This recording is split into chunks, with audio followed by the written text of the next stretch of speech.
the trumpet and loud let it ring. Jesus is coming again.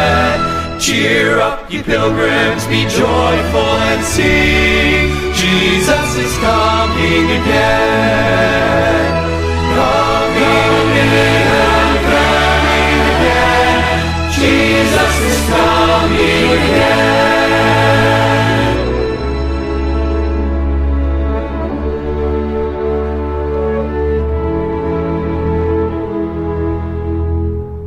Echo it hilltops, proclaim it ye plains. Jesus is coming again. Coming in glory, the Lamb that was slain. Jesus is coming again. Mon frère, ma soeur, si tu ne peux pas voler comme un avion, cours. Si tu ne peux pas courir, marche. Et si tu ne peux pas marcher, rampe. Mais surtout, continue d'avancer. Que Dieu te bénisse. Heavings of earth tell the vast wandering throng, Jesus is coming again. Tempests and whirlwinds, the anthem prolong.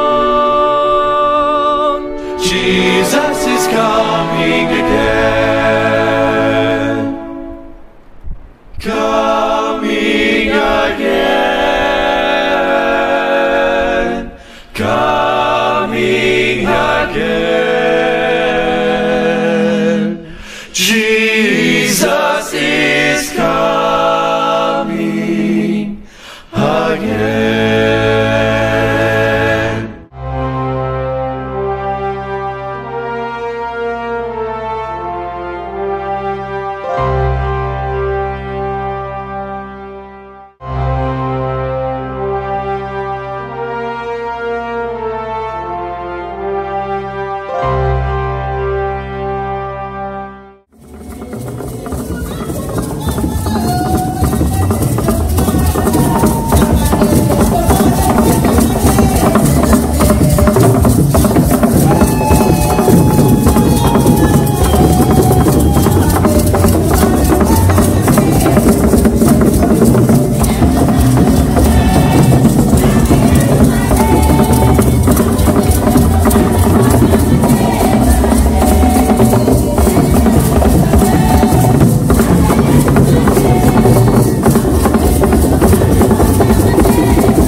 grâce, Dieu de bonté, Dieu miséricordieux, nous te sommes infiniment reconnaissants une fois de plus parce que tu nous as protégés toute la semaine durant.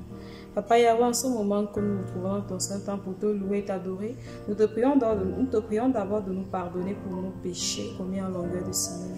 Dieu de grâce et de bonté, nous te supplions afin que tu sois au milieu de nous pendant ce moment d'adoration, que le Saint-Esprit soit également en nous, que toi seul tu puisses nous enseigner, bénis-nous donc, assiste-nous au nom de Jésus-Christ qu'on t'a reçu supplier. Amen.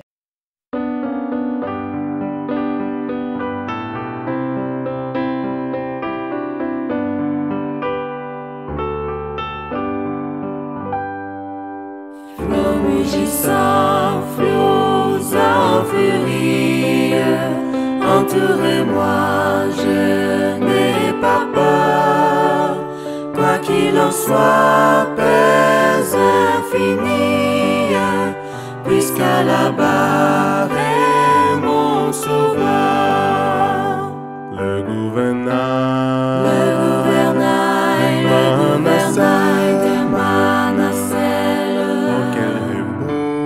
Oh quel repos, Jésus le tient. Si dans la nuit, mon cœur chancelle.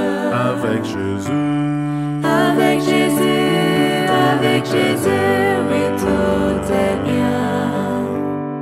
Et vous réussissez, et quelle menace qui présageait plus d'un malheur.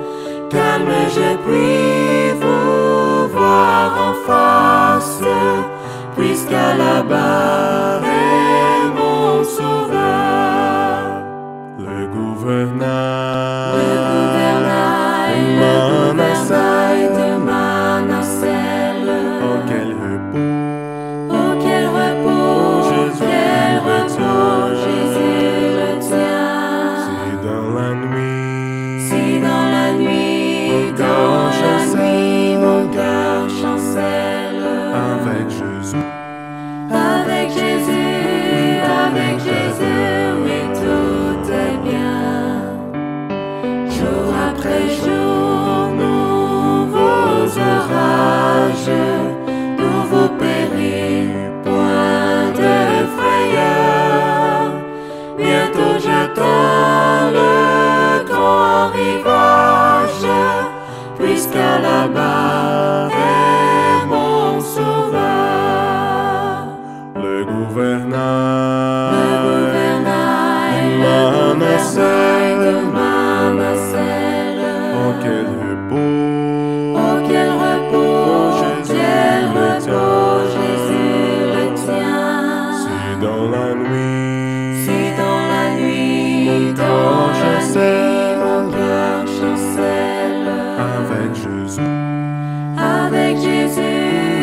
avec Jésus, oui tout est bien. Avec Jésus pour mon pilote, pour moi tout est paix et bonheur. En sûreté mon esprit flotte, puisqu'à la barre est mon sauveur. le gouvernail de Manassel. oh quel repos, Jésus le tient. si dans la nuit, mon cœur chancelle. avec Jésus, oui tout est bien.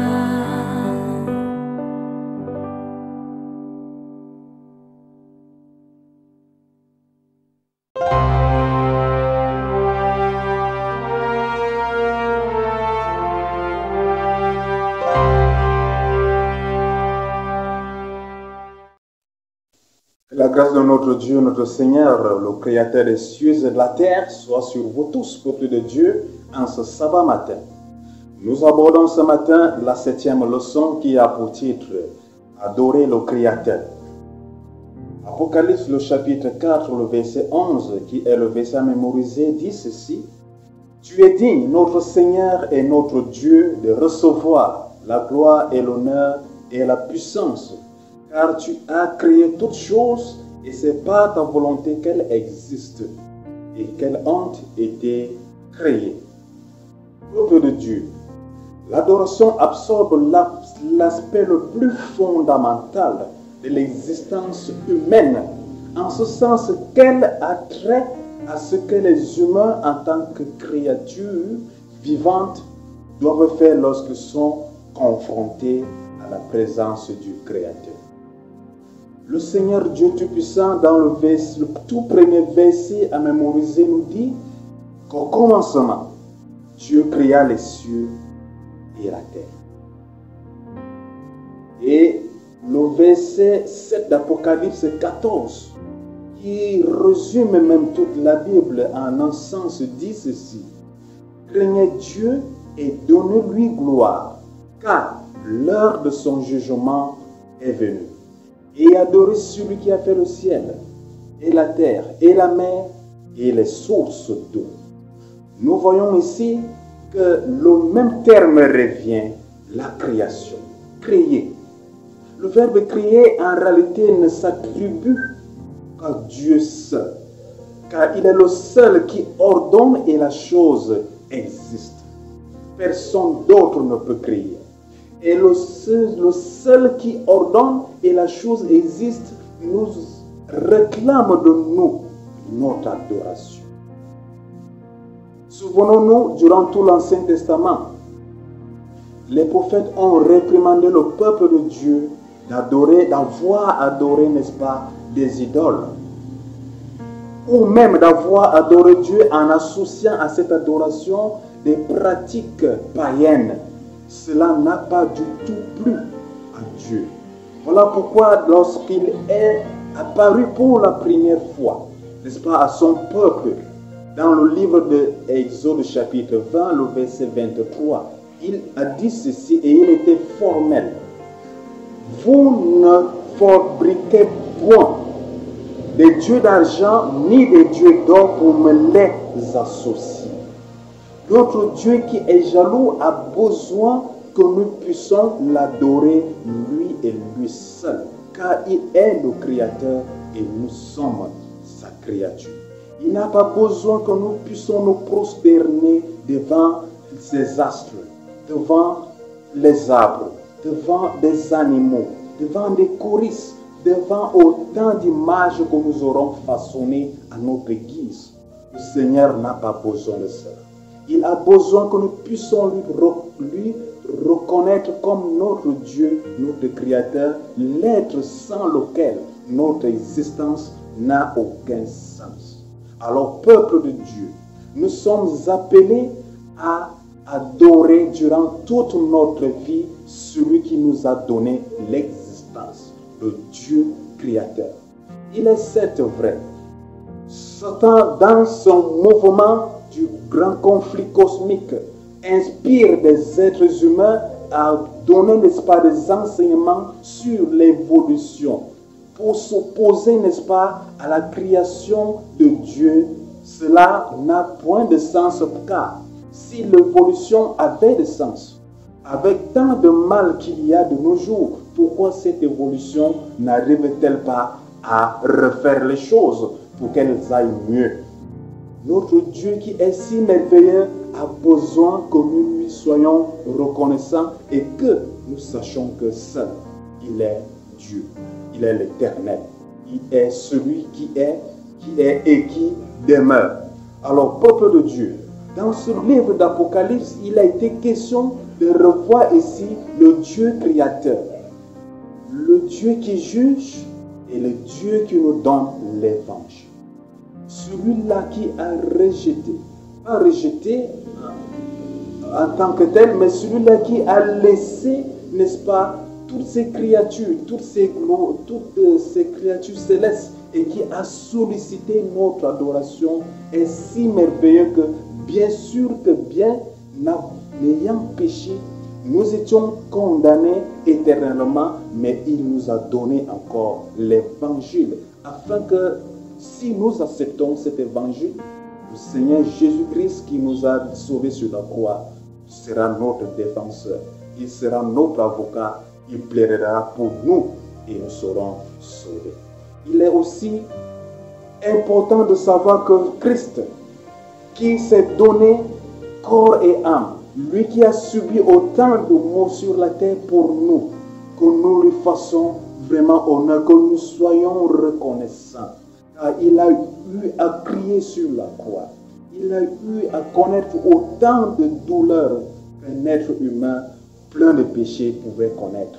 Bien-aimé, le Seigneur a besoin de notre accord. Le Seigneur a besoin de notre abandon total à lui. Laissons derrière nous ces théories sataniques. Adorons Dieu. Adorons Dieu. Pour notre pensée, notre parole, nos comportements restent liés à l'adoration de notre Dieu qui est saint, afin que celui-ci nous donne la vie éternelle.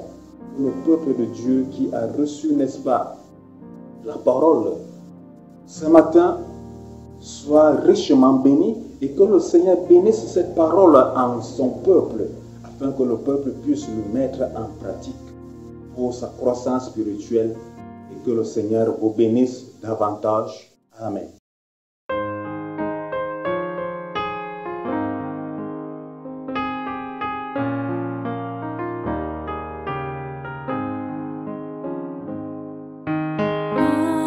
Entends-tu Jésus t'appelle? Viens au pécheur, il t'attend. À cette voix si fidèle, tu résistes à trop souvent. Laisse entrer le roi de gloire.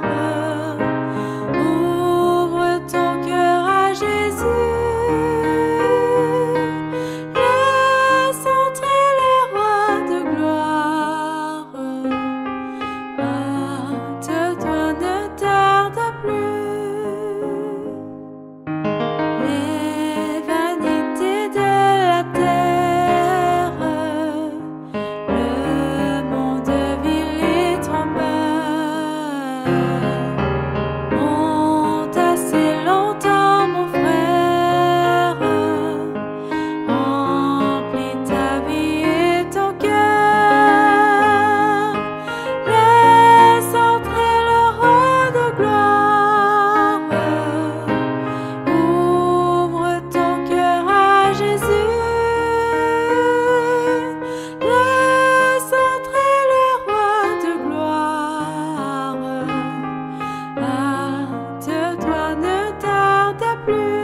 chers frères et sœurs, je m'appelle Merlin Mengang Miguel, votre frère en Christ.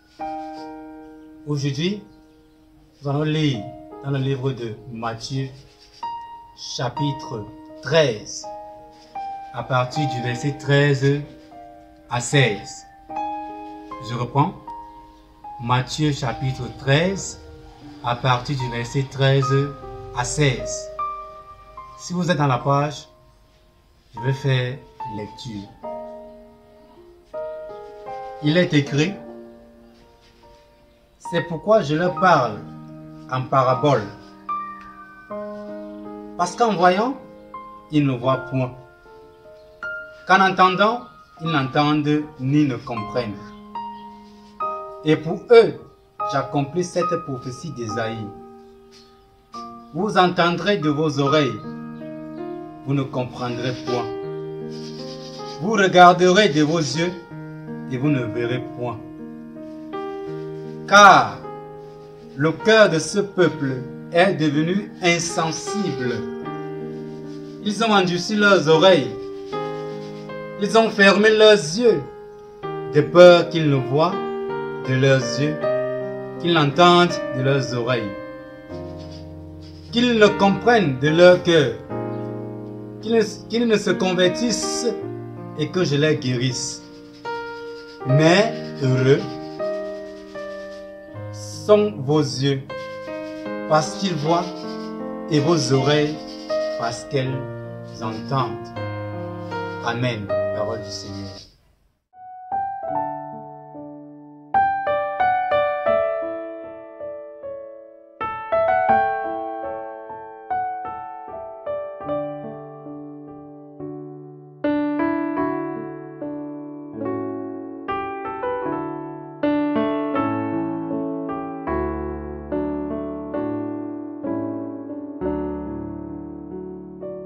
Trop souvent, je murmure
Père éternel des armées, toi qui vis au plus haut des cieux, nous te rendons grâce par Jésus-Christ pour ce moment choisi.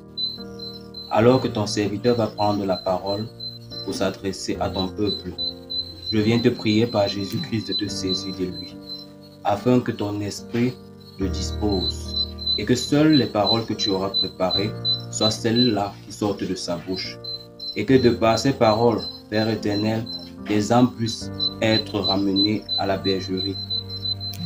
Au nom de Jésus que nous avons prié. Amen.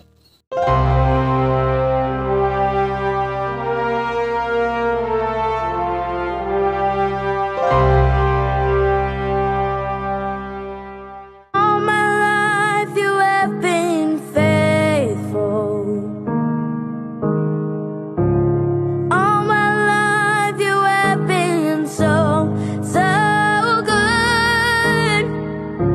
With every breath that I am able, I will sing of the goodness of God.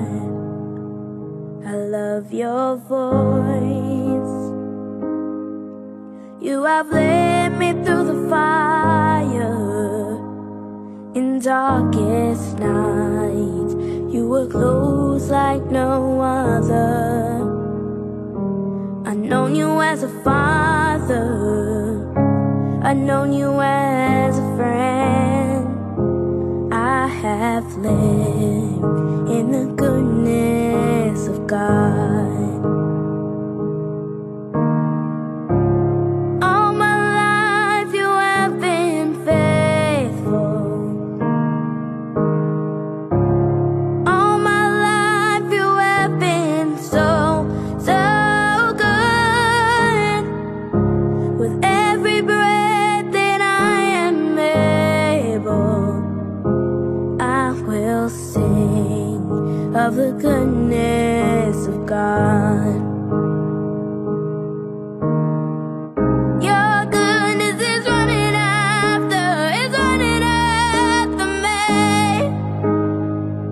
Your goodness is running after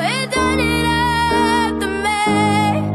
With my life laid down, I'm surrendered now. I give you everything. Your goodness is running after me.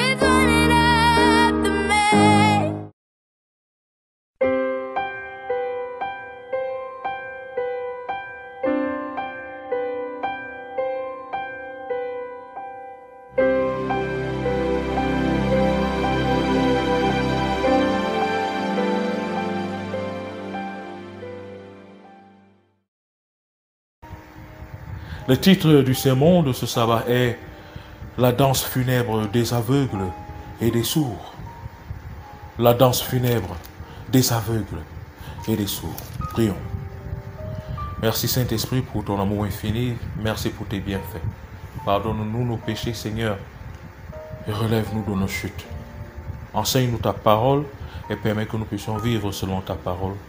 Parce que nous t'avons prié au précieux nom de Jésus-Christ. Amen. La danse funèbre des aveugles et des sourds.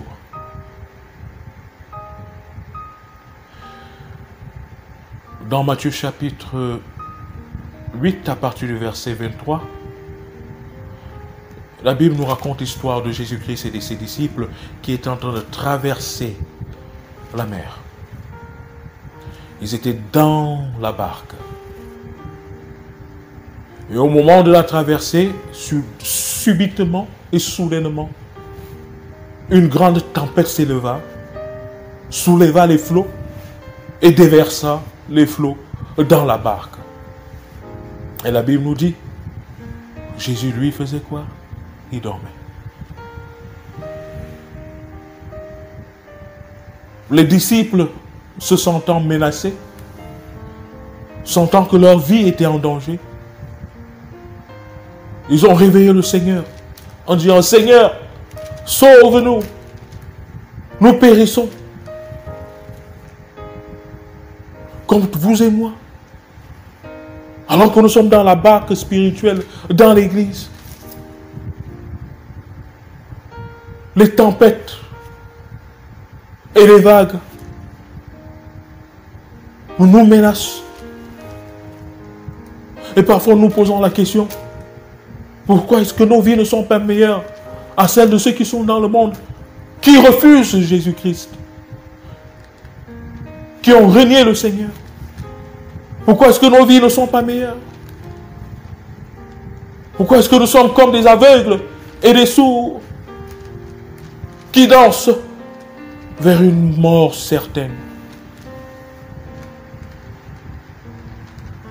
C'est parce que nous nous sommes détournés de Dieu. C'est parce que nous avons oublié l'Éternel. C'est parce que nous avons cessé de croire en Dieu. C'est parce que tout comme les disciples, au lieu que leurs yeux soient fixés vers Jésus-Christ, leurs yeux étaient fixés vers les tempêtes, vers les flots mugissants. Et c'est la même chose que nous faisons aujourd'hui. Cette pandémie qui menace l'humanité. Nos yeux sont fixés sur cette pandémie, au lieu d'être fixés vers Jésus-Christ. C'est la même chose que nous faisons chaque jour. Nos yeux sont fixés sur les choses du monde. Et nous sommes inquiets. Parce que nous n'avons pas X, nous n'avons pas Y, nous n'avons pas Z. Et nous avons détourné notre attention de Christ, qui est pourtant le pourvoyeur de toutes choses. Et nous sommes comme ses disciples. Quoique nous avions des yeux, quoique nous avons des oreilles, nous n'entendons plus. Nous sommes devenus sourds. Nous sommes devenus aveugles. Mais la bonne nouvelle est la suivante. Faisons comme les disciples. Les disciples n'avaient pas honte de leur situation. Ils n'avaient pas honte de leur égarement. Ils avaient vu le danger. Ils ont malgré tout préféré réveiller le Seigneur. Alléluia. Réveille le Seigneur. Vas-y à genoux. Mon frère, mets-toi à genoux. Réveille le Seigneur. Ma soeur, mets-toi à genoux. Ce problème qui te dérange, mets-toi à genoux. Et réveille le Seigneur. Dis, Seigneur, sauve-moi. Je péris. Seigneur, sauve-nous. Nous périssons. Tel est ce que nous devons faire. Car il est dit, là où le péché abonde, la grâce de Dieu surabonde. Même si nous sommes devenus aveugles, à cause de nos péchés, à cause de nos défaillances, à cause des difficultés de la vie, même si nous sommes égarés, nous avons toujours la possibilité de réveiller le Seigneur et dire, Seigneur, sauve, nous périssons. Même si nous étions en train de danser comme des aveugles qui dansent, même si nous étions en train de danser comme des sourds qui dansent, une danse funèbre vers une mort certaine. La bonne nouvelle est qu'il n'est pas encore tard, alors que nous sommes encore à vie. Il est encore temps pour nous de frapper à la porte du Seigneur, de réveiller le Seigneur, de secouer le Seigneur. À genoux, en disant, Seigneur, je reconnais mes erreurs. Nous reconnaissons nos fautes. Nous reconnaissons nos péchés. Seigneur, lève-toi. Combat pour nous. Sauve-nous, Seigneur. Parce que l'un des pièges de Satan est de faire ce que nous ayons même honte de demander pardon à Dieu. L'un des pièges de Satan est de nous dire que nous sommes égarés. Dieu ne va plus nous écouter. Ça ne sert à rien de prier. Non. Car nous sommes tombés. Lorsque nous trébuchons, faisons comme les disciples. Tournons-nous vers Jésus-Christ et disons, Seigneur, sauve-nous. Car nous sommes en train de périr. Et Jésus-Christ se lèvera, alléluia. Il menacera ces tempêtes. Et si nous étions aveugles, nous allons voir. Et si nous étions sourds, nous allons entendre. Souvenez-vous du titre du sermon. La danse funèbre des aveugles et des sourds. Parce qu'il y a certains qui, malgré tout ce que Jésus-Christ fait pour eux, ils continuent à avancer dans le monde. Ils deviennent aveugles. Mais ils ne savent pas qu'ils sont aveugles. Et ils dansent. Mais c'est une danse mortuaire. Une danse funèbre. Oui, il y a ceux qui s'en foutent de Dieu. Qui s'en foutent de la parole de Dieu. Pour eux, Dieu n'a pas de sens. Pour eux, aller à l'église, ça ne veut rien dire. Et ils sont en train de vivre. Ils sont dans les réjouissances. Oui, ceux-là, quoi qu'ils ont des yeux, ils sont aveugles. Quoi qu'ils ont des oreilles, ils n'entendent plus. Car lorsque l'Esprit de Dieu se retire d'une personne, vous pouvez avoir les yeux, vous ne voyez plus rien. Lorsque l'Esprit de Dieu se retire de toi, tu peux avoir des oreilles, mais tu n'entends plus. Car l'Esprit de Dieu s'est retiré. Mes frères et sœurs, il est difficile et rare de voir l'Esprit de Dieu se retirer d'une personne. Il est encore temps pour nous de quitter de cette catégorie de personnes qui ont les yeux mais ne voient plus, qui ont les oreilles mais n'entendent plus, et ils sont en train de danser, mais une danse funèbre vers une mort certaine, la danse des aveugles et des sourds. Constatez que les disciples n'ont même pas vu un grand miracle qui se passait. Jésus-Christ était dans la barque. La Bible dit que les eaux de la mer, les flots étaient entrés dans la barque. Mais Jésus-Christ lui faisait quoi? Il dormait. Avez-vous déjà vu une personne qui dort dans l'eau? C'est déjà un grand miracle.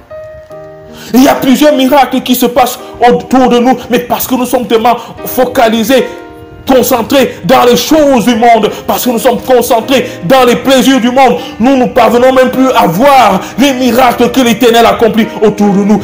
Tels que les disciples étaient focalisés par la peur, ils étaient beaucoup plus concentrés vers cette tempête. Et ils n'avaient pas vu que Jésus-Christ dormait dans l'eau.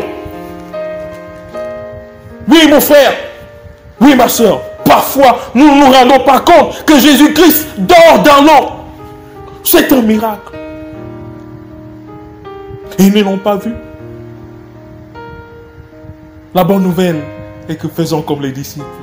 Si nous nous sommes égarés, revenons vers Jésus-Christ. Et vous voyez, Jésus-Christ n'a pas tenu compte de leur égarement, de leur manque de foi. Même s'il les a dit, homme de peu de foi. Mais qu'est-ce qu'il a fait? Il s'est levé, il a grondé la tempête. Alléluia. Et la tempête s'est apaisée, s'est calmée. Et la Bible dit qu'il y a eu un grand calme. Pour toi, mon frère, pour toi, ma soeur, au nom de Jésus-Christ, cette tempête va se calmer. Pour toi, mon frère, pour toi, ma soeur, au nom de Jésus-Christ, cette tempête va se calmer. N'aie pas honte de demander pardon à Jésus. N'aie pas honte de te repentir. Même si tu es avancé dans le mal, n'aie pas honte de revenir. Jésus-Christ est plus fort que Satan. Il a vaincu Satan. Et il grondera cette tempête qui te menace. Quittons de l'équipe de ceux qui croient qu'ils voient alors qu'ils ne voient plus rien. De ceux qui croient qu'ils entendent, mais ils n'entendent plus rien. Ils sont perdus dans l'homosexualité. Ils sont perdus dans l'égoïsme. Ils sont perdus dans la méchanceté, dans la cupidité, dans le péché. Mais ils croient qu'ils sont en train de vivre. Ils croient qu'ils ont les yeux pour voir. Ils croient qu'ils entendent, mais ils n'entendent plus rien. Ils ne voient plus rien. Ceux-là sont en train de danser vers une mort certaine. Mon frère, ma soeur, pour toi, reviens à Jésus-Christ. Reviens à ton Père. Enfant égaré, reviens à ton Père. Enfant égaré, reviens à ton Sauveur. Et ainsi donc, si tu étais aveugle, tu verras. Si tu étais sourd, tu entendras la voix du Saint-Esprit qui t'appelle. Tu es sauvé. Jésus-Christ t'appellera par ton nom et dira, viens mon fils, viens ma fille. Je gronde les tempêtes de ta vie. Alléluia. La danse funèbre des aveugles et des sourds. Pour ceux qui refusent d'entendre la voix de l'Éternel, ils sont aveugles et sourds. Ils sont en train de danser vers une mort certaine. Et nous allons clôturer par Matthieu chapitre 13. Matthieu chapitre 13, verset 13. C'est pourquoi je leur parle en parabole, parce qu'en voyant, ils ne voient point, et qu'en entendant, ils n'entendent ni ne comprennent. Et pour eux, s'accomplit cette prophétie d'Ésaïe. Vous entendez de vos oreilles, et vous ne comprendrez point. Vous regarderez de vos yeux, et vous ne verrez point. Car le cœur de ce peuple est devenu insensible. Ils ont endurci leurs oreilles et ils ont fermé leurs yeux, de peur qu'ils ne voient de leurs yeux, qu'ils n'entendent de leurs oreilles, qu'ils ne comprennent de leur cœur, qu'ils ne se convertissent et que je ne les guérisse.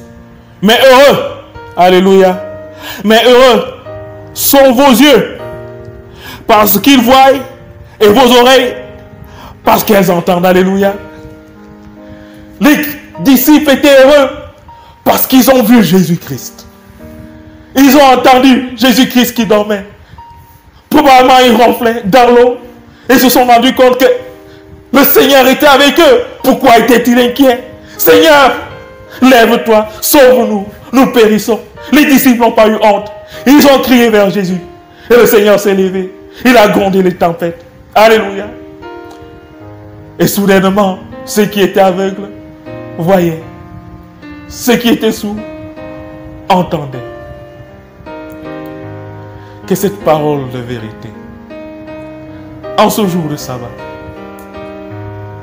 puisse t'ouvrir les yeux,